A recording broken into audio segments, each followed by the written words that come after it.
Okay, everyone, I'm a couple minutes early, but I just wanted to let everyone know that we are recording this meeting.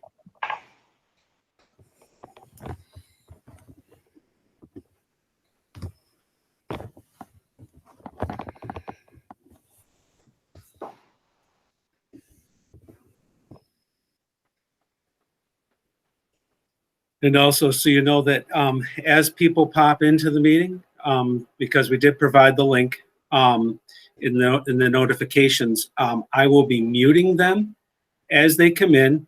They can, just by nature of the product, they can unmute themselves, but if they do accidentally or on purpose do that, I'll just remute them. And if one of you, if it seems to be an issue, maybe someone will just want to say, you know, that we'll be taking public comment at the end of the meeting.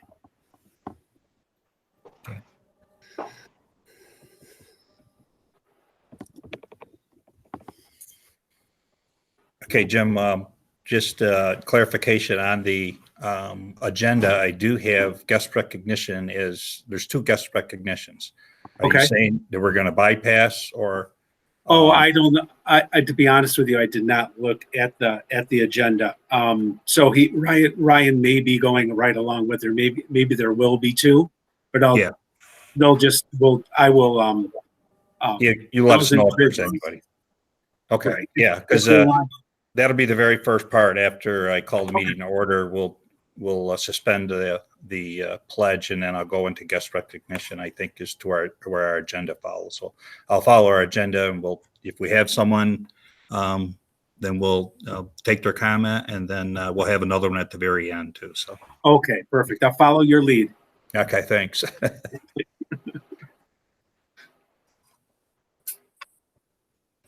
This is all new to all of us, I think. I don't know.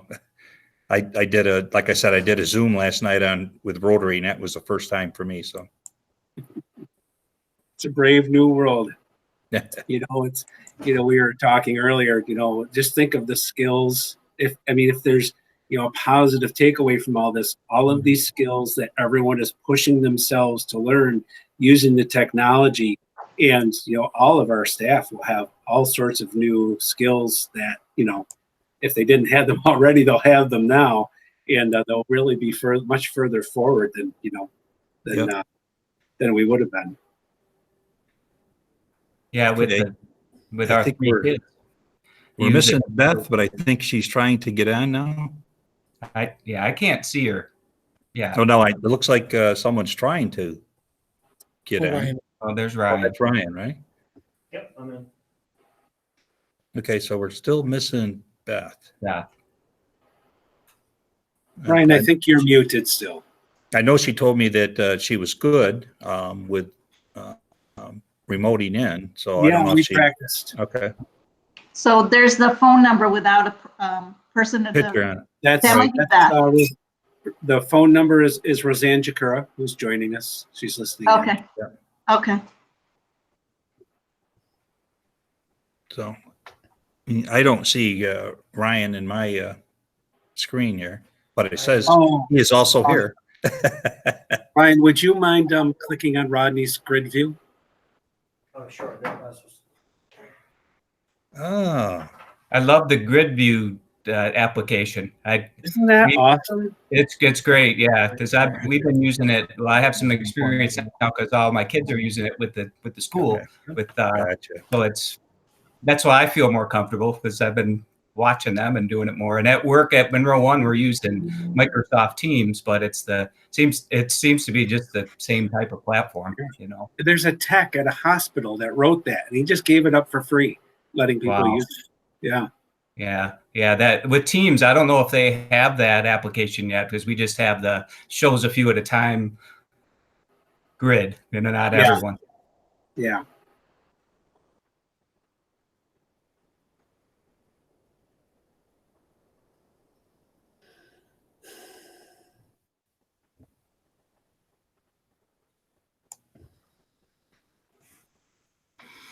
We're going to give Beth another minute or so here to see if she can click on here. So Julie will not be joining with us today. She had to be in Buffalo with her daughter. So she will get caught up. She'll actually watch it and get caught up. So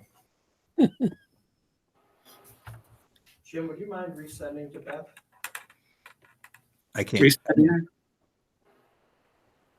Certainly.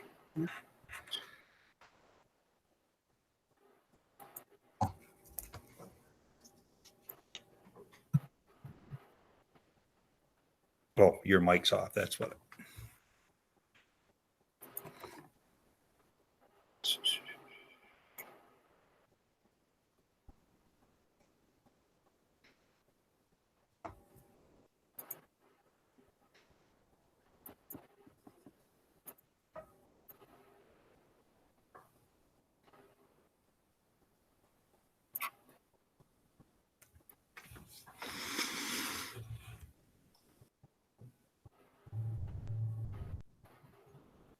There she is. No, that's Jen. I just sent her the link again to her email. Hi, Jen. Hi, John. You're muted, Jen.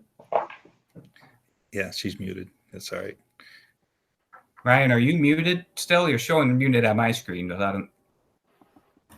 Sorry, I'm muted. My daughter had to tell me that. She's like, you know, you're muted. I'm like, oh, I actually, when I turned it on, I thought you muted me on purpose, which is a good idea. Yeah, that's probably me. I have a mute. I have the mute setting activated so that as the community pops in, Yeah. everyone's coming in muted. Okay. And I was just with Ryan and Ryan, so I knew I wasn't muted. Beth's redoing her link at this point, so she should be in momentarily. Oh, I did hear you that time. I'm going to mute Yep, there she myself. is. There she is.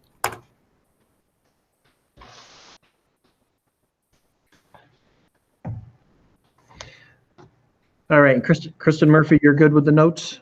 I am. Okay, great. And I'm not sure if Beth is there yet or not. Beth, you're muted, if that makes a difference.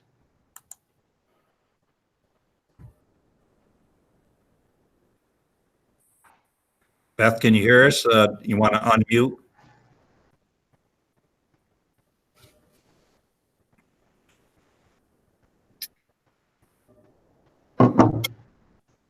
Beth, I'm not sure your connection is good. Maybe you should try to exit out of the meeting and then come back in. Oh. You're on. Beth, can you hear us?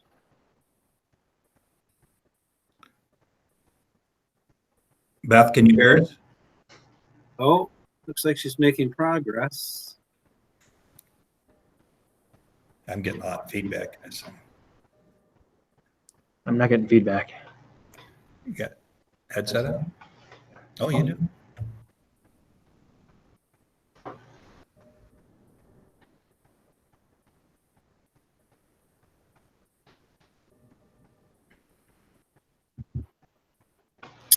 There she is. Yay! There we are. Hello. Can you hear us, Beth? Yeah, can you hear me? Yes, we Yep. can. My mic? Mhm. Okay. Okay. All right, we're all set. We're all here. I will call the meeting to order, and we'll bypass the pledge only for the fact of all our different areas that we're in. And just bear with me because I'm flipping back and forth to the agenda. Let's see, let me find the agenda. Okay, it leads us to our first guest recognition. We'll take any questions for the board at this time from anybody who may be logged on. And we'll give you a second to see if there's anybody out there.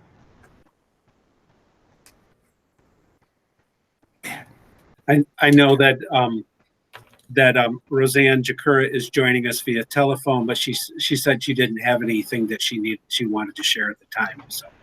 Okay, great. Thank you. Okay, well, welcome, and this is a first for all of us, I guess. So moving on, I will take items 4, 5, and 6 as one motion, if someone would like to make that. I'll make it. Is that Bob? Do I have a And- second? Yeah. Beth had second. Beth, second? Yep. Okay, any discussion or questions? Hearing none, I will take a vote. All those in favor say aye. Aye. Aye. Opposed? All right, passed 4-0. Moving on to item 7. Items for board discussion and or adoption. The first item is the approval of the adoption of the Board of Education calendar for 2020-2021. Can I get a motion to approve that? I'll move. Is that Jim? Yes. All right, and I have a second. Anybody second? Beth. Beth? All right, she must have her mic off, right? Yeah, Okay. He does. Yeah, it's Okay. showing off on ours. Yeah, I've got the agenda up, so I don't have the screen up right now. Okay, and Now can you hear me? so, yes, I can hear you. You're good now, Beth. All right, so all those in favor say aye. Aye. Aye. Opposed? Passed 4-0. Moving on to item B is discussion on the capital project update. We'll turn that over to Dr. Pacetti and go from there. Alrighty, everyone. Kristen, I'm going to ask you to jump in if I misspeak. This has been a challenging project to plan for because of the nature of the pandemic, and then it's been affected by some of the executive orders from the governor. So going back in time about a week and a half, there was an executive order, almost 2 weeks now. There was an executive order that seemed to put a halt on capital construction. The clarification that came out was unclear initially, and those of us who were on the NISBA call over the weekend, the original one with Dan Fuller, said that he would get some clarification as to whether schools were considered a governmental agency, because governmental agencies could continue, but businesses and not-for-profits were also specified as halting construction. So the clarification came back that schools were considered governmental and therefore essential, and the operations that we're performing would be essential. So we had to look at the nature of our project and decide whether it was directly related to COVID-19, if it was essential to our operations, or if it was essential to the safety of occupants. So we worked with our attorneys and our construction manager to look at our work through that additional lens, those additional lenses. And we had a meeting with architect, construction manager, and the district. And coming out of that meeting, we decided that we weren't a clean fit in some of those categories. We then learned of an opportunity for a third-party opinion from the Empire State Development. And the opinion from Empire State Development came back and said, no, your understanding of the executive order is not clear. Schools are essential, therefore the work can be considered essential. So we'd be able to go forward with some of our work. As all of this was happening, Gary Huffman was having conversations with our contractors because we were waiting to sign the official contracts because we were delaying the idea of signing the contracts, because without having clear guidance one way or another, but having signed contracts that we would not let the work go forward on, we were putting ourselves in a position of possibly facing delay claims from the contractors. So we are still working through that process. There are a couple things for us to be mindful of in working through this. One is the nature of the supplies. There's a fair amount of concern that some of the supply chains are going to be interrupted based on some of the restrictions that are in place. And two, getting some written affirmations from our currently awarded contracts that they will be able to honor pricing on a different schedule. So as I speak to you now, Gary is working on getting that written affirmation. I've asked Harris Beach, Gavin Langford is the contract manager at Harris Beach. I've asked Gavin to reach out to Gary. They've had a conversation about what we would need in terms of affirmation. And then we have a defined scope of work that we feel pretty comfortable we could go forward on in this climate, which would be the fiber work, which is outside, the transportation barn, which is outside, and some of the site work also outside. It seems the contractors have attested, and it seems reasonable and practical that they would be able to manage social distancing in this environment. Moving into the offices at the elementary school and the middle school is a slightly different challenge due to the proximity and the amount of work that would need to be done. And our contractor has asked that we wait a little bit longer to allow some of this guidance to work out and would not want to start on that work prior to early May. So right now, if I had to say where we're at right now, we're awaiting written affirmation from the contractors that they can honor the price and timelines. We will then submit the contracts, which will start the whole process moving on those particular elements of our tasks. In the meantime, the auditorium seats are ordered. So we're taking a look at the design of that, but that's work that we would push off until it's a little bit more clear about the safety and proximity standards of working inside. So it has been a moving target. It's been hard to keep up with. It's been, some from executive orders to then the clarifications, and some of that was moved from the governor's office to Empire State Development for the clarifications. And so trying to work with the attorneys, construction managers, and our architects to make sure we're all on the same page is what we understand and what it is safe to move forward on. The worst case scenario for us, if we can't get the written assurances and we don't begin the work, the worst case scenario for us would be we have an approved project, we could go back out for bids at a later time in a different climate. But we're not there right now. We're just trying to see where we're at in terms of being able to move forward with the current pricing and the current contractors that we awarded the bids to. Kristen, what did I miss? That's been a mouthful. I think you covered everything. Okay. Anybody have questions? No, and I think you alluded to that in one of your emails to us too, so thank you. Yep. Okay. So our next step is an OACM meeting tomorrow afternoon with the architect and Gary. He's going to give us an update on where he's at with some of the contractors, and I hope to be able to give you an update of some kind by the end of the week or over the weekend. Okay. Okay. All right. Well, we're going to turn it right back over to Dr. Petty on the COVID-19 update. Everyone knows that we're in this until at least April 29th, but our superintendent might have some more information for us. Unfortunately, there's not a great deal more clear information about where we're going with COVID-19. The governor's still working in his chunk of time. He did give us a little bit earlier notification this time around than last time around. What we are working on as a school is to continually update our continuity of learning plans. We had a conversation this morning with our admin team meeting to be prepared to open those up, and really want to make sure that we're being very thorough in terms of documenting the steps that we're taking to do what we can to continue to provide access for all students. Our plans are calling for some additional work and new work to be moving forward now, but we just need to be mindful of how far forward and how we do that. Mr. Ellis has been working tirelessly to make sure that people who need access get access, whether it's students or staff, so that we try to level that playing field a little bit more.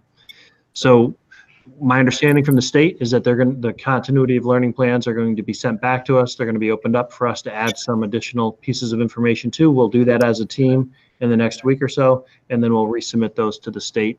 In the meantime, I'm trying to work with my colleagues as well as look around online for information about what an essential checklist might look like. There's not a template that we're filling out for these. It's kind of each school has done its own thing. But we're just trying to make sure that we're staying in step with terms of what's expected and making sure that we're addressing those things practically within our district. So go ahead, Beth. Question. So in looking at the plans, some of the organization of the plan, I had looked on a couple other school sites. Did the department or state ed say you had is there certain pieces that you had to address? Because those look similar with some other district plans. And no, there wasn't a great deal of specificity as far as what needed to be addressed. The access to it, having to address the access of learning was important to be addressed. NICET did have some information about what they might have expected early on in the process before some of the playing field was addressed in terms of synchronous work or asynchronous work, things like that being defined. Mm-hmm. And then any other similarities, depending on where you're looking, may be a result of a really high degree of school sharing that's taking place right now. There's been a great deal of collaboration through the CSO group. So that might be where some of the similar look maybe, comes. yeah. Okay. I'd like to give a shout out to Jen Miller. I really like the organization of what she has in terms of access to all the teacher web pages or websites and contact. And then I love those, that enhancement choice board. Isn't that cool? I I just love think that. it is really cool. I've gone on some of the sites, tried a few things, and I just think, that can easily be updated, I thought that was really awesome. Thank you. Amanda Schroeder led that with a group. So totally team effort, and we will update that. That's a good idea. Yeah, I just think it's concise. It's there. Parents don't have to go to lots of different, they have what they need right there. So, yeah. That's been a big goal, Thanks. keeping that web page current and in Spanish. Yep. Yes, I noticed that on Ryan's site too. Having both versions. Yep. And in communication. So thank you. And having the Spanish version is an example of some of the work we're doing to make sure we're doing what we can to be equitable in terms of the access we're providing. That's good. Yeah. I don't want to forget that we are also responsible for first responder childcare and healthcare worker childcare. We have not faced a demand for that as a district. I think the need for that might come from other more densely populated areas where the need for childcare more immediately to the number of healthcare workers is a bigger need for us. But if we receive a contact, Rob is our point of contact, and we've been working with Kevin McDonald as well as Livingston County to make sure that we're staying apprised of where locations might be. And we would just make that happen, whatever we needed to do to make that happen for a healthcare worker or a first responder if there was a need. The next part of the COVID-19 that hasn't gone away that we continue to work on is the meal assistance. And our transition from a delivery service to more of a pickup model has gone smoothly. I'm not aware of any issues that we're doing. That operation continues to roll. Kristen, do you want to add anything to that? No, we're pretty efficient now. We have a couple families that maybe because the parent's working and can't pick the meals up, we deliver to a couple families each day, and sometimes it depends on the day of the week. They just let me know whether they need the pickup or not. So we're pretty everything's very regimented and procedural. It's all the same. Great. And then the last piece that's starting to surface a little bit, it's hard to plan for, but we're starting to approach the time where we need to be looking at the end of the year calendar of events that starts happening. I know very much in everyone's mind is the idea of graduation and prom and all the festivities that go with being a senior at this time of year. So Mr. Wagner and I have already started having some conversations about that. He's been in communication with some of the regional principals as well. And he and I, Mr. Wagner and I, have set up a series of focus groups with students where we're just logging in, talking with a group. We're letting students sign up 8 students at a time, and the 2 of us do a meeting similar to this.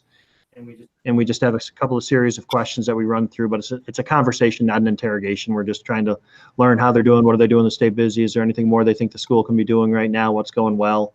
And then what's on their mind in terms of the end of the year. Then we're also using it to gather some information about their Avon experience and anything that they might recommend. They've been very positive. I think, it's very strong. They're missing the socialization of school and missing the chance to kind of see not just their immediate friends because they're staying in touch with them, but all of the other folks that they would see on a day-to-day basis. That's been the theme that's emerged so far. But that's just been a fun, to take 20 minutes to a half an hour to connect with a group of kids has been kind of a fun experience for Ryan and I. Good. So we're starting to talk about that. Right now, their feeling is about graduation is the most important thing to them, and, wanting to know what are some possibilities. And Mr. Wagner shared some of the ideas that are being floated around. And unfortunately, we're just going to try to wait because their strong consensus is they want it to be as traditional as possible. They want that ceremony as best they can. So we'll keep that in mind as we continue to look for options. Okay, does anybody have any questions? I have two.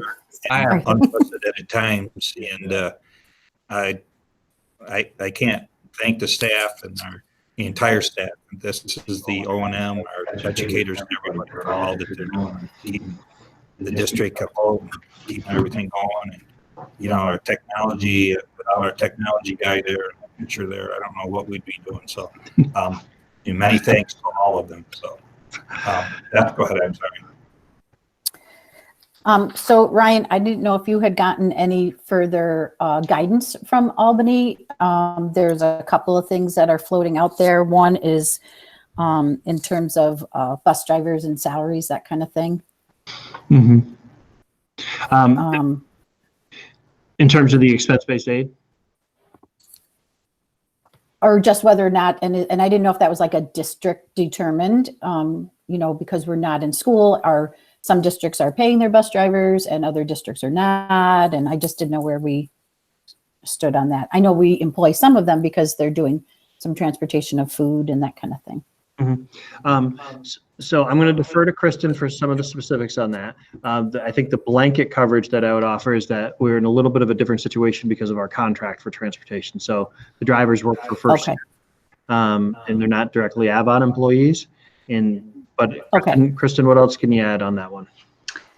So one of our cafeteria staff, actually our cook, is doing the meal deliveries because we have bar pop and 2 food service helpers, and it's separated enough where it's not, aren't overrun, like there's 1 or 2 cars at a time picking up the food. So one person goes out and delivers, and there's only a couple families, so it's pretty quick. So none of the drivers are currently driving for us. They're getting paid by First Student because initially we've agreed to continue paying the contract. I've seen NISBA say that they were trying to figure out whether that's what we should be doing and whether we're going to get transportation aid for that, but they're waiting for SED to make a decision.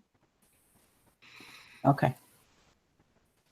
Thank you. That clears that up. Great. The other thing, Ryan, was I know we're not. It was decided to wait on our discussion in terms of non-tenured staff, that kind of thing. And I know that initially NISBA sent something out, and then they sent a correction the next day in terms of that they really were not suspending their requirements, for the APPR. And so I was just wondering if, we may not have, I can't remember if we have any staff that were brand new, because if it does get suspended and because we don't have the state assessments and things like that, like what would happen to our non-tenured staff in their first year, given that they don't have last year's score to, to carry over? Yeah, there's not clarification on that at this point. It was discussed again at the NISBA conference, at the NISBA webinar over the weekend. The clear waiting on that is it would need to be done through the executive order from Governor Cuomo, would set that in motion. So we don't, which would then allow for the contingency planning to start happening. So last week, that's what they said that they did, is they submitted waiting for an executive order. So you have gotten no new information on that. No, not since it was discussed again over the weekend, and I haven't seen anything new this week as far. Okay. All right. Thank you. Okay. Well, let's go into I have one. Can you hear me? Yeah. I had one question as well. I just, Ryan, you were talking about the access issue, and I was just reading some things today about kind of the online attendance and how districts might be tracking that. So my question was, do we have estimates of students who are not logging in and doing any of the work, or do we have that at like the building level, or is it going to be more the responsibility of teachers just to stay in tune with with their kids in their class and to reach out to try to connect with folks. I was just curious whether we had a way to track those who are not logging in at this point, and if that's related to access. Yes. So a couple of different questions there. Yes, we are tracking who's participating and who's not. The level of participation is pretty high thus far. It was more than 90% at the elementary school. Just a handful of students that some teachers have had a difficult time connecting with. And this is not this week's data, so it goes back to the week before last. And it was more than 86% at both the high school and in the middle school. So pretty high considering the information. I mean, the newness of the format. We are collecting information at the building level, so each principal is gathering the names of the students, and that's being turned over to counselors, as well as I know Mr. Wagner at the high school continues to have his BIT team meeting. And so they are working to try to make additional contacts with the family. And then today at our leadership team meeting, we discussed what would be the expectation. The principals are going to convene and bring it back to us by the end of the week.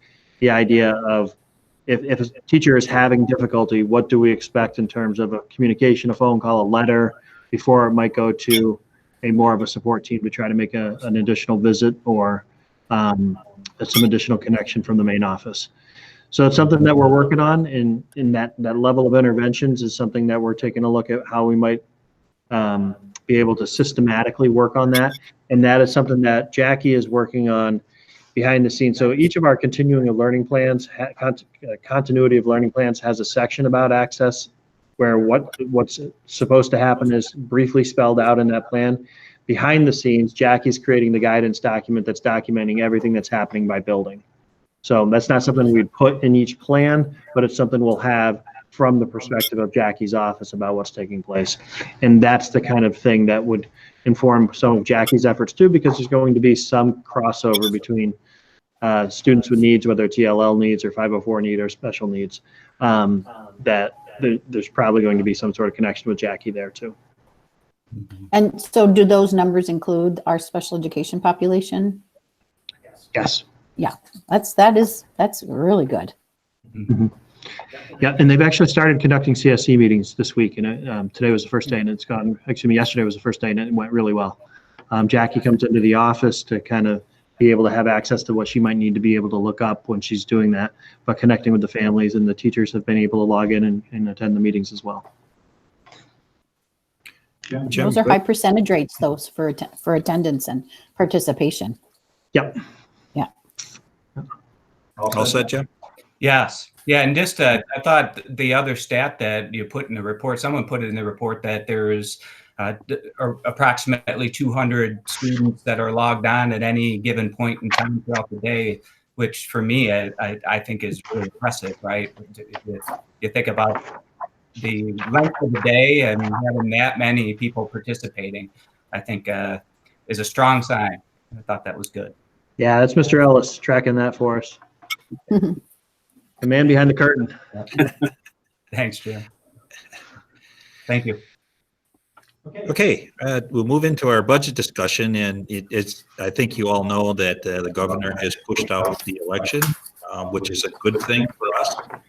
So we can still work a little bit with our budget. Also, the budget and the election has been pushed out. So, I'm not sure if Ryan or Kristen's going to run us through this. Yeah, so I'll try to do a brief explanation, and then Kristen will again fill in when I get something wrong. I'm gonna begin with the end in mind, and the end in mind is that we just need to wait. That there are a lot of moving parts right now, and we just need to wait. So that's what I'm going to come back to at the end. But the path we've been walking is in January we got the executive proposal. It was lower than we had hoped. We try to do our advocacy in the usual legislative process, which hopefully and usually produces a little bit more money for schools than what the governor proposes. That process has been interrupted by the pandemic. During the course of the pandemic, we were told it's going to be ugly. You should prepare for 5% down or 10% down. So we reconvened as a admin team and started looking at some options that if we came back at 5% lower than the executive proposal, what would that look like? And to be honest, it got pretty painful when you start looking at what it looks like to save $750,000 off of a school budget when you think about the gap in the rollover as well as an additional loss of funding. And I'm using all approximate numbers now. So it got pretty painful. Well, good news came after that with the passing of the school budget had a couple of strings attached to it. The first string that I'll talk about is the federal money came in. So New York State took the federal money and they gave it to schools in the form of what's called a federal care fund. For us, that was about $114,000. But that was not in addition to. Dave, can you help me here with her? That was not in addition to the aid that was instead of. So the $114,000 went into the allocation for Avon, and $114,000 went out for the allocation for Avon. And all of that money that went out of school budgets was collected by state ed. So we end up being neutral in what the state budget deficit goes down. So that's where we were at, and that seemed like better news than we had anticipated. It's certainly a lot better than losing 5% out of the gate. So between that and then the next string, though, is this idea of unprecedented power within the executive office to look at the state budget revenues that are coming in and make an adjustment downward if they have to in order to balance, to minimize the impact of the loss of money at the state level. So what that effectively does is takes the budget allocation promise and aid and makes it a promise to us where we're being told we're going to give you this amount of money unless we can't give you that amount of money, in which case it's going to be adjusted downward. The first look back is going to be at the end of this month. I think it's reasonable to think that revenues are not going to be where people expect them to be at the end of this month. So we're expecting some sort of pullback of funds. The second and a half string comes in on the pullback of funds. So at the state level, the budget director can say that we're going to take back funds, which gives the legislature a chance to propose 10 days to propose something alternative. Otherwise, the funds will be taken back. And that's going to happen at the end of April, and then at the end of June or July, I forget off the top of my head, and then again in December. I'm going to recommend, having done a lot of these meetings, if we're just in a listening mode, could you mute your mic? If we're just, it just helps a little bit of the background. So that's kind of the look back. So that it causes a cause for some uncertainty, because how much money will be taken back is really an undefined. And will it be taken back out of this budget, or will it be taken back out of an adjustment for next year's budget? Some of that is still to be determined. And then the biggest thing is how much. If it's a smaller amount of money, then maybe we could do some offline contingency planning and have a plan for it. If it's going to be significant amounts of reduction in year, that's a model the schools haven't worked in before. So without really knowing, we're planning for a bottom without knowing where it is. And so that makes this budget challenge this year's budget really hard to plan for. Just a range of what to plan for was discussed in a CSO meeting, and there are districts planning for as much as 2% of our budget coming out at each of those look back periods.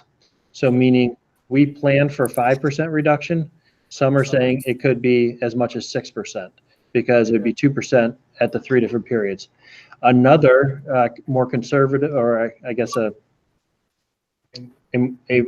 less harmful budget plan is to plan for losing the federal CARES amount, which for us is $114,000 at each of those look back periods. So that would be somewhere around $300,000 to $340,000 for us, as opposed to closer to $600,000 if it were the 2% at each of the windows. So you can see just in the explaining this that it just is hard to plan for. And we should know a lot more information after the 30th when we start having a sense of how the budget's going to be impacted. So in the meantime, what the team has done is we've looked at some of the moves we might want to make. We're going to propose some short-term use of a reserve for revenue in terms of the capital outlay project being funded from the capital reserve as opposed to the general fund. And we're taking a look. Mr. Ellis has been wonderful behind the scenes, but we're taking a look at the technology purchasing funds next year, and we're reducing that by $30,000. So that's what we're doing right now, things that we can commit to right now. in addition, we'll be looking at some staffing positions as they come open, either through the retirements or through the annual process. We'll be looking at each position to see where we're at. But it's just premature to start making too many decisions on that right now. We want to do it as soon as we can, but we also don't want to put people through unnecessary strife if we don't have to. So at this point, our recommendation is to continue to wait and see what that first look back period looks like. And then from there, make an assessment about what we can move forward with or cannot move forward with, which will help us to inform what it might mean in terms of a tax levy for the community. So where I want to come back to is there's just a lot of moving parts right now. And it's our best move is just to wait. There is talk of an additional possible federal stimulus package, which might be an additional revenue that could help offset some of this too. So we just don't have those answers right now. Kristen, anything else that I missed in terms of, we probably should talk about the Barilla situation a little bit. You're muted, I'm sorry. No, so you can talk about the Barilla, or you want me to? I'd prefer if you did. I don't want to misspeak. So we've been going back and forth. The town attorney has been negotiating with Barilla prior to going to court, which is always better because that lessens the legal fees that the municipalities incur. So they, upon working with the assessor, made an offer to Barilla that they rejected, and they came back with a really a much lower number for the assessment. So we were initially thinking we might lose $65,000 next year. If we look at the floor, what Barilla offered, because it's not been settled yet, we could lose $185,000, or rounding the numbers. So we're building a budget right now based on the worst case scenario, just because there's nothing been settled yet, and we'll keep that updated as we know. Harris Beach has been in contact with the town attorney, so we're aware and abreast of what's going on. Kristen, doesn't the school district have to sign off on this? It's not a town decision or village decision. Isn't all three of ours? That's what it was initially. Okay, so that probably would be exactly what would happen again. Okay. We've not heard anything like the county, which negotiated the pilot. They really haven't been involved at all in the assessment issue. Yeah, so I mean that's what I'm concerned about.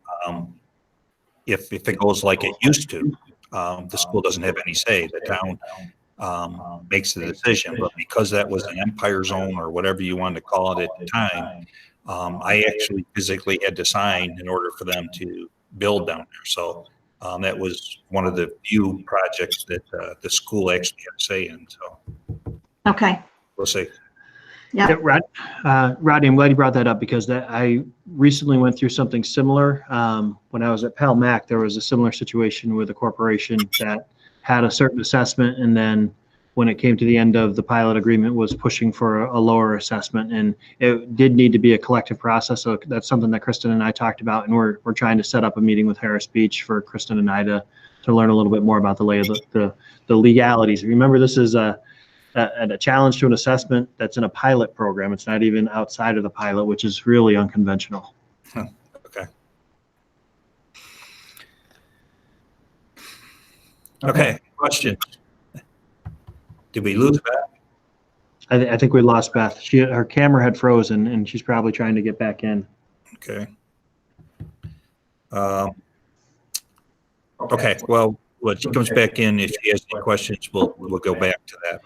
She texted me, said they'd lost their internet. She's working on trying to get back on. Okay. Well, as she's trying, we'll move forward to the report.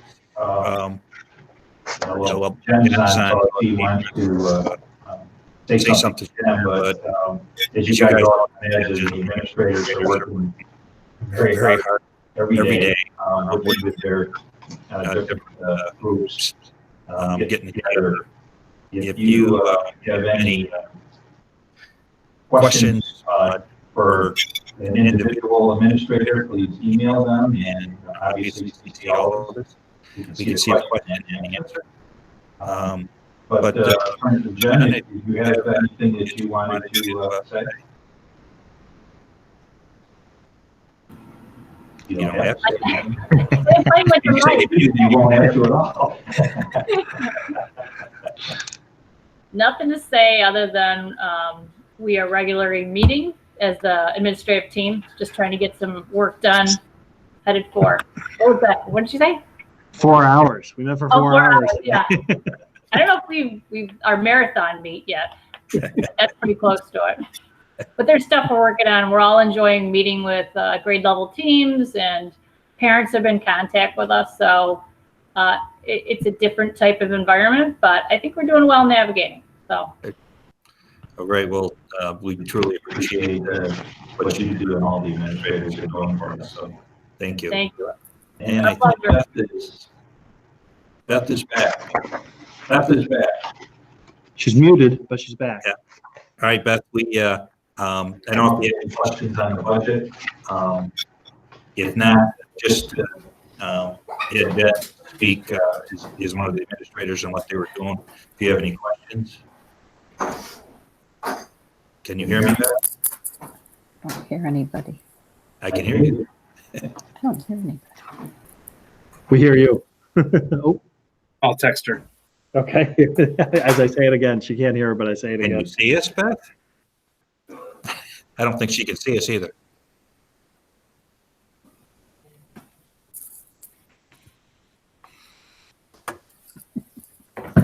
Are you there?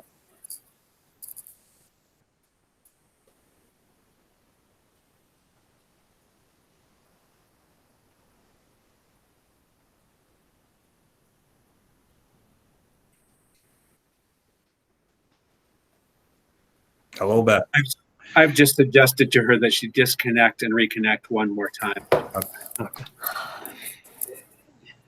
Okay. She said no thanks to a budget question. Okay.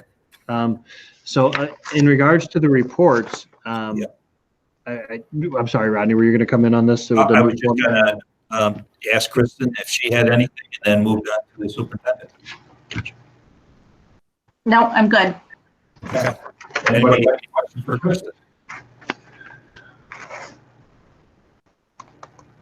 All right, there's Beth again. Did you hear us, Beth? Beth? Nope, I don't think she can hear us.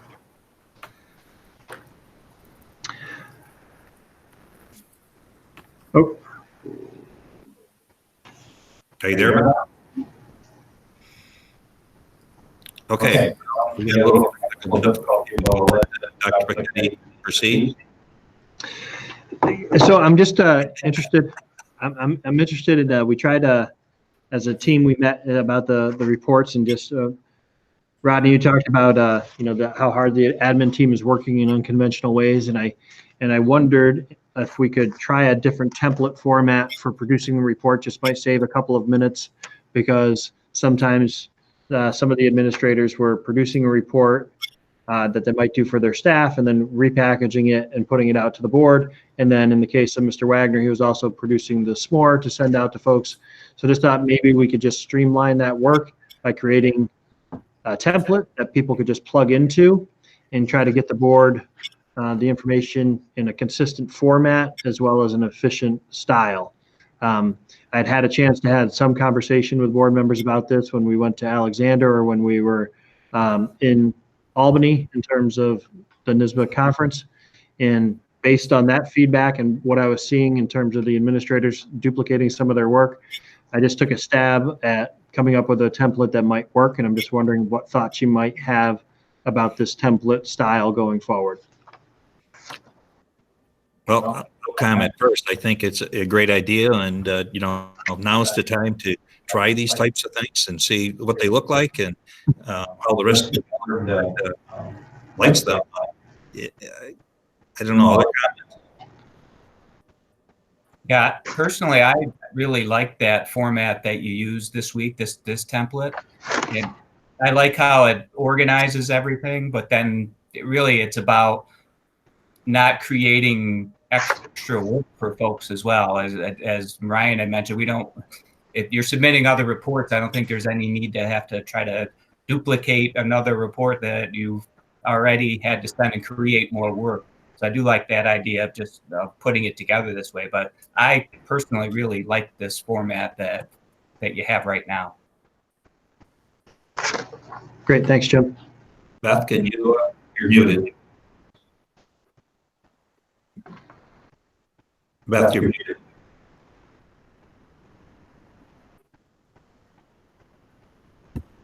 There. Okay. It went back off. Yeah, you're muted again. Okay. If there were certain things that you wanted each of the principals and Jackie to address, that some consistent themes maybe, or like student life, or, you know, curriculum and assessment work, or, you know what I mean? If there were, you know, if you wanted, what were we looking for? What were you looking for in terms of their reports? And if there were certain, like I said, topics that you wanted them to address each time, so that there was some common threads among the reports. Gotcha. Yeah, I think that's something that would be a growth in progress, or a work in progress for us. Okay. I think some of that hopefully will be informed by some sort of long-term revisioning process that I have a brief update about also. So if there were some common areas of work and common themes to move us beyond this year, right, ideally they would be the kinds of things that would come into that. Okay. Similar to what Mr. Lupacella did with his 2 goals that he kept reporting to via Correct. his report. Yep. But I thought the format was great. I liked the pictures too. Thanks. Bob, do you have any thoughts? Yeah, Ryan and I talked about it on the way home from conference there, and I like the format, but I'm concerned about the time spent being taken off of their regular duties to write the report. And I thought if we could just consolidate some of that stuff in the way that the board would like to do, that would be fine with me, because if we have any questions, we can always ask them. But Yeah, that sounds like the goal that we're trying to do. Is yeah, less time. Yeah. No, I appreciate that, Bob. Thank you for being sensitive to it, especially right now, because this is just so non-typical for us. So I think that's probably a conversation we can keep having to see if we can minimize even more of the table. But from speaking from my perspective, this was much less labor intensive because I wasn't repeating some of the things that the principals were already saying. I just had to plug into a couple of tables, and you know, I don't want to minimize what the principals did, but you know, Jen's the one online, so I'll pick on her a little bit. But from her standpoint, it became really just this section that she did, which I would imagine is not much more time than you're already working on it. So I think it cut some time for some administrators and definitely did not add time for others. So, but it's something we can keep looking at. Like, I don't want to, I mean, it'd be nice to have just a clear understanding, and we'll get there. So we're giving you the information you want to get, I guess, is ultimately where we want to get to. Yes, that would be good. I'd like, you know, whatever the board wants to do, you know, I don't want to look at, you know, that would be good, but I think in the overall process, just to eliminate some time on that. Great. Thank you for thinking of that. Definitely appreciate it. Anything else, Ryan? Yeah, I mentioned briefly the long-term planning process. And so this just happened today. I was finally able to make connection with Robert Hendricks, who was our contact with the Legacy Planning Project. And he and I had a good conversation for about 40 minutes this morning. And what I will do with the information that I got from him this morning, as well as some of the pre-work that we've done, I had shared previously that I had reached out to a school near the Albany area that we had a chance to go take a couple of pictures of, that I had spoken with the superintendent at Pembroke, and that I had a chance to connect with Dr. Johnson as well. What I would like to do, it just happened today, so I really haven't had time to put my head around it. We did have a long admin team meeting. I'd like to put together a little bit of a report of, not really a report, but just kind of a summary of what I have been able to glean and learn from my look at to some of this information, and then get that to you for the next board meeting to possibly have a discussion item around long-term planning and vision. Okay. Anybody have any questions? Everyone's good? All right, we'll move on to roundtable, and we still have Beth without losing her. You have to unmute Beth if you have any.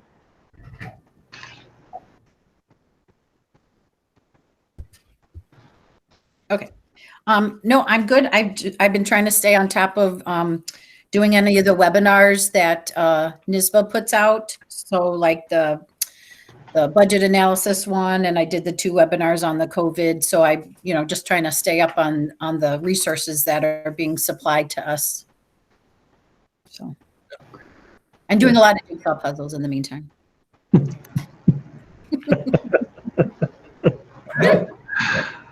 Thanks, Beth. Jim?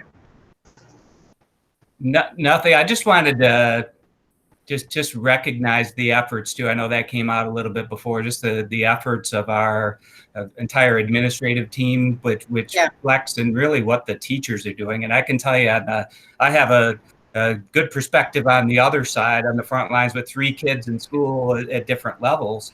And you can really see, like the teachers, I'm really proud of the teachers, is they have to learn how to teach in such a new way, right? And at the last meeting, I mentioned just how quickly this all happened, but there's a time crunch and pressure to learn how to teach and deliver quality instruction. And I'm just impressed with how the teachers are doing that, and embracing new technologies. And I know Jim's helped a lot with that, but it's just, I think our folks are just grabbing it head on and doing the best we possibly can.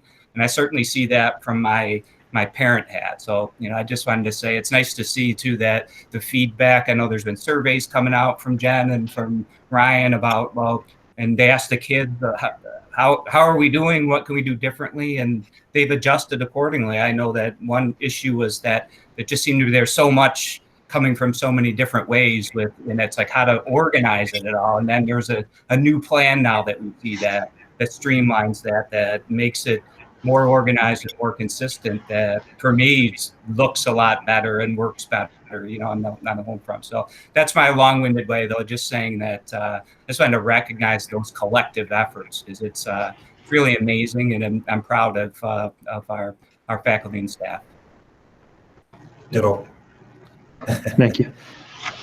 Yeah, I don't want to mention names because I'll forget someone, but I've just been so impressed and fortunate that from the beginning, for a little over a month now, there's been a group of people in a whole school faculty have just chosen to collaborate and try to figure this out, as opposed to sit on the sideline and ask questions and criticize. So there's just been a really collaborative investment, and I think people have been awesome in terms of commitment to trying to do what we can to get things in a meaningful, compact way to students without overwhelming kids or families.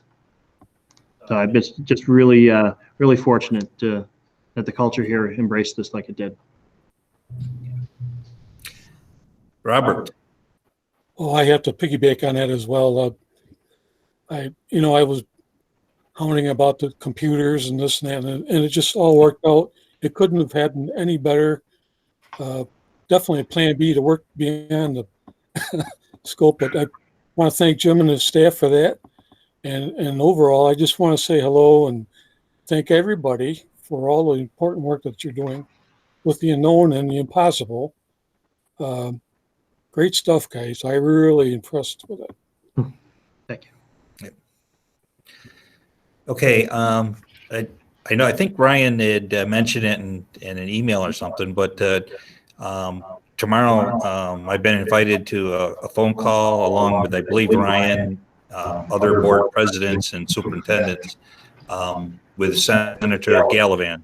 He had contacted us maybe a month ago before the budget, and now I think he's going to want to get our feedback on what the budget is going to be doing for us. So I'm hoping we have a phone call tomorrow. I think it's 10 o'clock.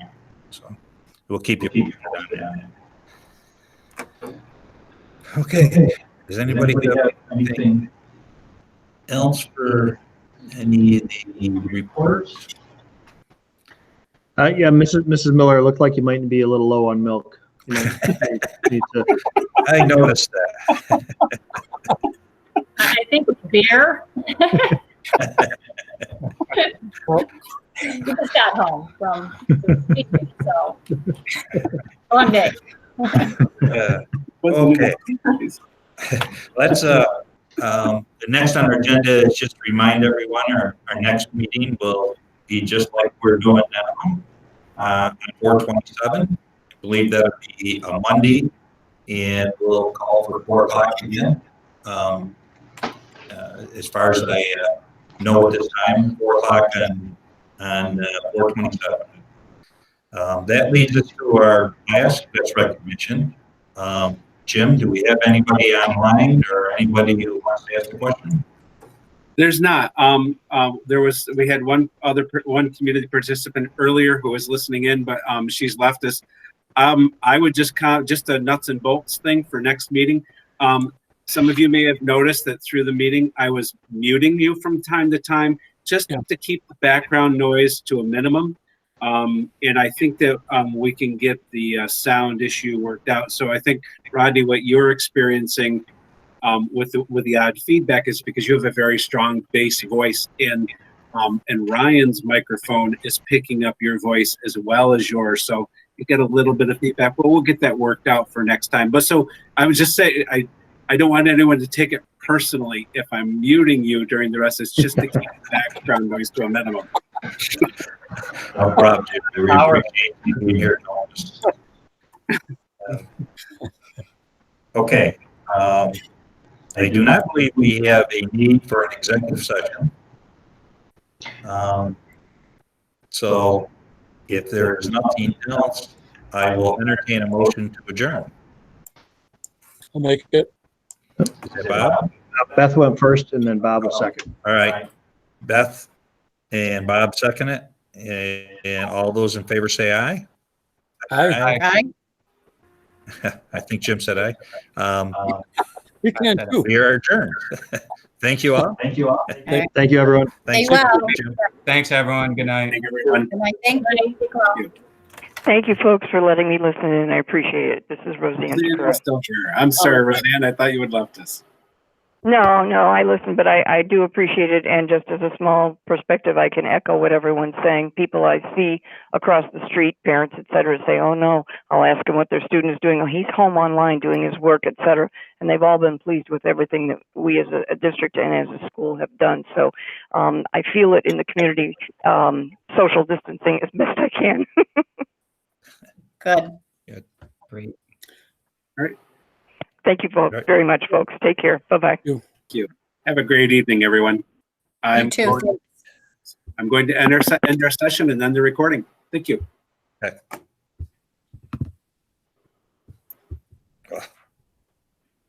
Takes a little bit to get used to. Yeah.